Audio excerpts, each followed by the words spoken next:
My PhD is in the study of catastrophic fires, so I'm going to be talking about biomass in terms of use it or lose it.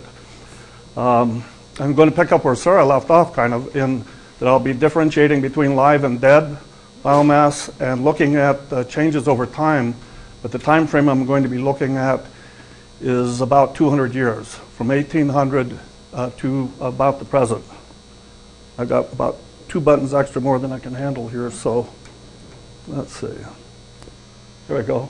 The study area that I'm going to be talking about is the South Umpqua area in western Oregon Cascades. The lower area is about 1,100 foot elevation. The upper area is the ridge line, about 6,000 foot. And the reason that we studied this area is this general trend from the 1960s to the present. We've gone from about 4 million acres of wildfire a year to about 10 million acres. And our suppression costs have gone from about 50 or 100 million a year to about 2 billion. And other research I've done has shown that the 2 billion figure is about 1/10 to 1/50th of the total cost of damage by wildfire. I'm going to use an acronym. That means it's related to the U.S. government somehow. Fire regime condition class is the 1800 time frame, the so-called pre-settlement or natural historical. FRCC3 is a large deviation from that time frame. So we're going to be looking at these two differences primarily over a 200-year period. The person that commissioned this is the Commissioner of Douglas County, Joe Lawrence. He's known as Biomass Joe. And what he did was put out a NACO resolution, national resolution, to convert all FRCC3 lands to FRCC1, and that was the basis for our research. His interest is in creating products that local rural communities can use to affect restoration. We had Chad talk about that earlier today. Here's the weather, or the fire triangle: weather, fuel, topography, ignition. Wildfire ignitions have largely gone from people to lightning in the last several years. Fuel has increased, as Sarah has shown, and I will show it's been increasing for a while. There's that dead wood we haven't been talking about so much. That's wind shake or snow break. This is a Douglas fir stand at about 5,000 foot elevation. It's flammable. And Texas and Arizona and other areas this year are good examples. San Diego, all through Oregon. This is an old one. This is not a new problem. On August 20, 1933, 180,000 acres of the Tillamook fire burned up, or Tillamook forest burned up, what became the Tillamook forest. The mushroom cloud was 40 miles wide, 8 miles high. There's a lot of air pollution, a lot of carbon. The dead wood and the live wood, what we haven't mentioned so far is dead wood is rotting. So it's producing carbon dioxide every year. It produces a lot at once and then it just keeps going. And that kills everything. It's a stand replacement event. That's Ben Stout. He used to work in this area a lot. And you can see it takes out the old growth, and we've got a lot of ladder fuels there. Affects the water. This is the old position. This kind of semi-famous quote. In 1959, he said, "Oh, we're talking about Indian burning. It's called Paiute burning in the 1920s. He didn't see any reason anybody would care. To improve the forest didn't make sense to him. He thought it was a fantastic idea based on oral traditions." This is what he had in mind, the kind of fires we have now. All the teepees burst into flame, people escape by fire, quadrupeds go nuts. But Robert Haswell in 1788, going along the Oregon coast, says, well, we see a lot of fires, a lot of lawns, a beautiful landscape. It looks cultivated. Looks like it could support a lot of wildlife. And it supported a lot of people too. In the 1780s, there were principal language groups of Western Oregon, tribal groups. There's the Columbia River up there, Pacific Ocean, Salish, Chinookan, Athabascan, Yukon, and so on. So here's Salish people. The women were as good with the canoe as the guys. Yukona people, this is after the Christians came in. They're wearing skirts and pants, and they got sawed logs. Here's a Chinookan woman. She's flattening the head of her kid, and she's tattooed and pierced. But she's got, she's up in the Portland area. My daughter-in-law lives up there. She's got more tattoos and piercings.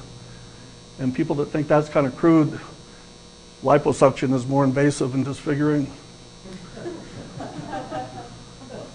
Kalapuyan guy down here has got 2 conifers, forbs, which they eat. He's got a sealskin quiver. He's trained with a coast, Uwood bow.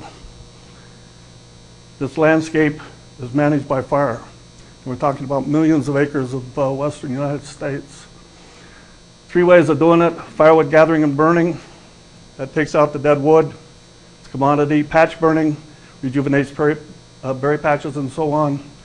Broadcast burning over large areas, unrestricted boundaries, typically done during fire season. Lots of results. And this is known before Clara as well. These people actually camped out together. He's a surveyor. He surveyed the area, or a study area. And he's pointing out that a short distance away, that Peavine Mountain used to be grass because Indians burn it every other year. So this isn't new information. But they also had large wood products. Here's plank houses on the coast, ocean-going canoes that could carry 25 or 30 people, go out in the ocean when the American and European ships couldn't go out. Chinookan Lodge, hold 30 families, 300 feet long, lasts 200 years. Lots of woodwork. But there is a burnt, this is bear grass, it's burnt every 2 years. In 2 years, these fronds are perfect for weaving, valuable trading commodity. The bulbs, like most lilies, were edible. And other animals liked it too, so these areas that were opened up into meadows and prairies were also game hunting areas. Then the oak savanna. These oak would go 200, 300, 400 years, probably 10, 12, 15 stems an acre, acorn crops, and understory crops, carweed, camas, other crops, so berries. They produced acorn meal. Camas could be stored for, well, I'll get to it. Meal ground from acorns could be stored for 6 months or a year. Blueberries, some of these fields were 10 and 20,000 acres in size. Total is a few million probably. Salmonberry, hundreds of acres. Camas covered over all of North America, several million acres. It's a major crop, probably through here as well. Has more protein than salmon or venison. Here's a relic prairie that used to be, it's called Soapgrass Mountain. That's another name for bear grass. Willow, this whole area had been burnt for about 5,500 feet. Camas is dug though, so a lot of land was tilled, particularly riparian areas. And these are the bulbs. In our project, we plotted every single bearing tree, 3,900 of them. The bearing trees were measured between 1856 and 1935. The bulk of them measured between 1856 and 1910. These are the species, and you probably can't quite see it. They're arranged by diameter, which is closely related to the age. In the lower elevation, the brown oak, savanna, 1,000, 2,000 foot elevation. Highest elevation, true fir, mountain hemlock.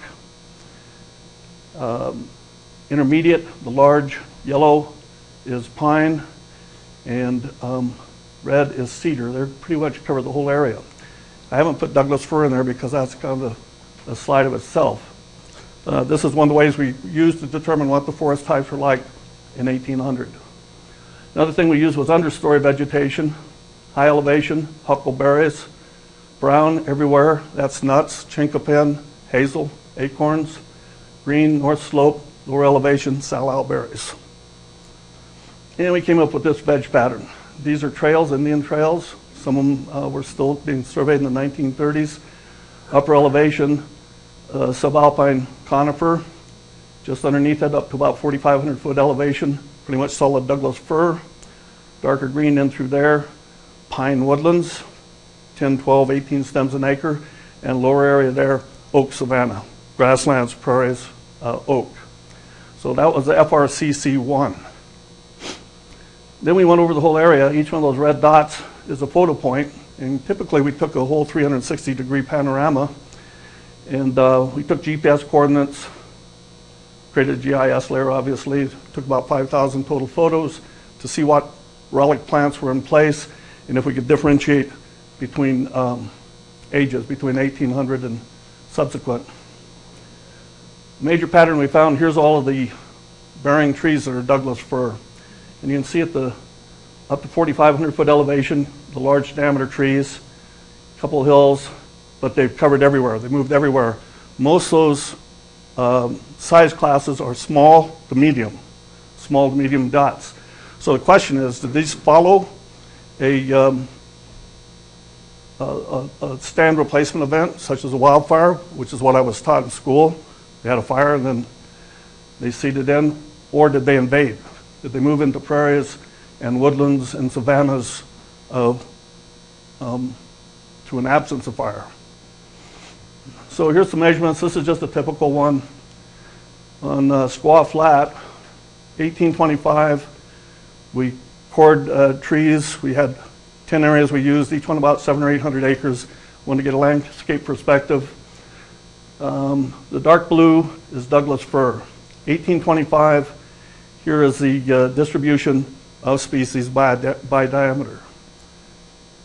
2010, Douglas fir in every diameter class has increased significantly. We found about 10 times more stems an acre between 1800 than in 2000. And that's a pattern we've seen all through the Pacific Northwest. The actual volume, biomass volume, and this is only 8-inch diameter and larger trees, estimated about 10 times. 1,000% increase in biomass, about 1,000% increase in stem count. So here's the 1800 FRCC1 pattern. That red through there is the FRCC3 pattern overlaid. These are made entirely independent of one another. We put them together and presented them on the same day that we put them together. Actually, yeah, the same day. You'll see that these follow the riparian areas, and there's a strong correlation between the pine woodlands and the Douglas fir area, and they've invaded into the subalpine fir area. So the Douglas fir has moved into all of the adjacent areas and created apparently a FRCC3 condition. Here's the riparian area. That's for illustration. There's a person there. You can see that it's got a lot of coarse woody debris in it. They said it's good for fish. Here's a meadow. It's called Huckleberry Lake. We found a puddle in it. There are the 1825 trees. Here's the invasive trees. And they've moved into the meadow. They've drained the lake. And they've increased the stem count probably about 10 times. Here's an oak savanna area. There's an oak. There's a person. There's a ponderosa, and there's a sugar pine. And all the rest of those are Douglas fir.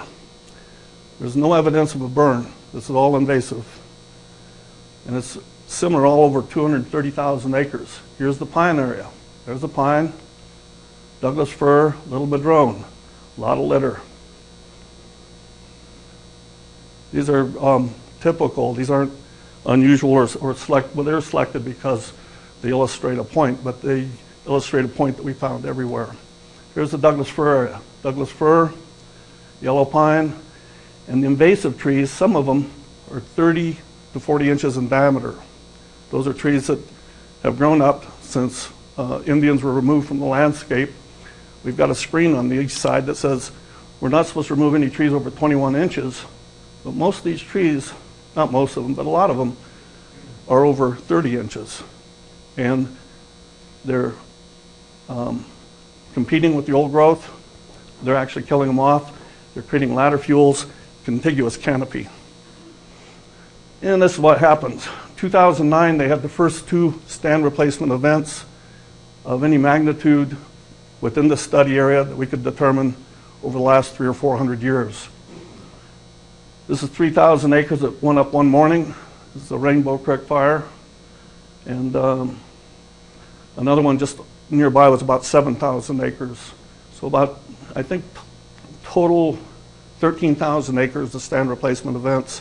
They'd had a 60,000 acre fire here before, maybe 10 or 12 years ago, but it was a spot fire, and it concentrated on certain fuel types and really didn't have this type of result. This is the result that we have here. And you can see again, young trees, no evidence of older snags or larger trees. Hundreds of them, we can see dozens right there, and they're all dead. Naturally, they went underneath and planted more trees to replace them. Here are relic Indian prairies. Around them are a few living trees. This area burned off in 1920. Most of these diameters are under 24 inches. We got contiguous fuel canopy. Contiguous canopy makes for a stand replacement event. That's the area we saw go up in smoke the previous year. And we can see that this prairie, here's an old Indian trail here. This whole area was prairie in 1850. So it's all been replaced with firewood. So we're talking about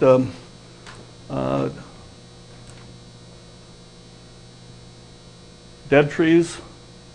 Here's a picture from Colorado, I think. Kulikowski, I think he's on campus here. And Jarvis did this study, and they said, what's more volatile? Dead lodgepole with the needles on them, or after the needles have fallen? And they've shown that having the fine fuels does not make the stand riskier. That the correlation between fires and lodgepole stands does not correlate to whether the needles are on the trees or not. When they're like this, you can smell the air. It smells like turpentine, and you can hear the bugs. That's pretty impressive. Now here's the red zone in Oregon,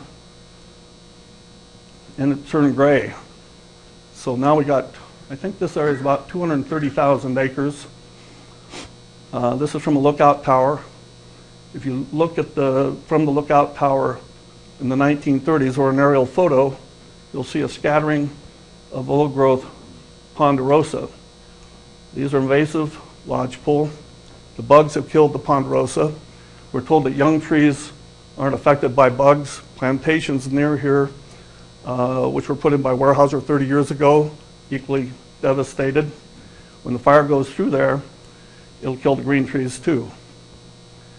The difference is, when the trees are red, the fires crown. When the trees are on the ground, they smolder and they fry the soil. So you get air pollution, soil pollution, water pollution, dead wildlife, a loss of grazing land. I think the aesthetics here kind of suck. Other people say, oh, it's beautiful. It's like nature. This fire return interval that we're experiencing now is unprecedented. It's got a minor precedence on a regional basis, like the Tillamook area, where Indian populations died, fire was removed from the environment, trees invaded, they formed ladder fuels, contiguous canopies, and burst into flames with any ignition. So the problem is, and the opportunity is, what to do with the dead trees, what to do with the excess trees, whether we really want to return to an FRCC1 condition. I think it's a regulation or something. So, conclusions. Catastrophic wildfires are deadly, costly, and destructive. Regular landscape scale prescribed fires, as exemplified by Indian burning practices, can significantly reduce the likelihood and severity of modern wildfire risks. Fuel levels need to be reduced. We can't have fire remove fuel levels that are 5 and 10 times the historical high. These are unprecedented. These fires that are occurring now in severity are significantly greater, intensity significantly greater. It's unprecedented. There's no baseline to measure the fires that we're having now, particularly the last 30 years.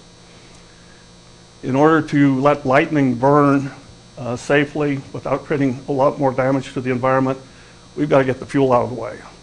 When the Indians burnt bare grass meadows and oak savannas and so on, the fuels per acre were like maybe 2 tons. Now it's 50 or 100 times that great.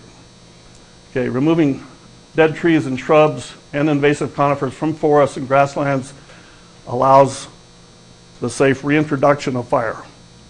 To return to fire means return to prescribed fires ignited by humans, not lightning fires on a haphazard basis, not with fuels out of control the way they've become the last 200 years or even the last 20 years.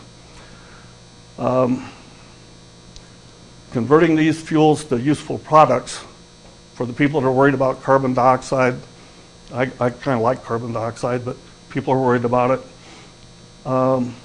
If we can convert it to products to stop the trees from rotting, we've delayed the process, we've locked the carbon that much longer. To do that is labor intensive. Creates lots of jobs, lots of opportunity, not government jobs, but real jobs of people going out, producing power, producing heat, producing 2x4s, veneers, chips, and producing tax revenue rather than using it. So my bottom line is that the landscape restoration means restoring people to the landscape. We're not pathogens, we're critical elements, and maybe especially children. And by people, I mean fire. If we're going to return fire to the landscape, let's do it in a positive, hopefully scientific, common sense manner. What we're doing now is destroying our forests. And now a word from our sponsor. This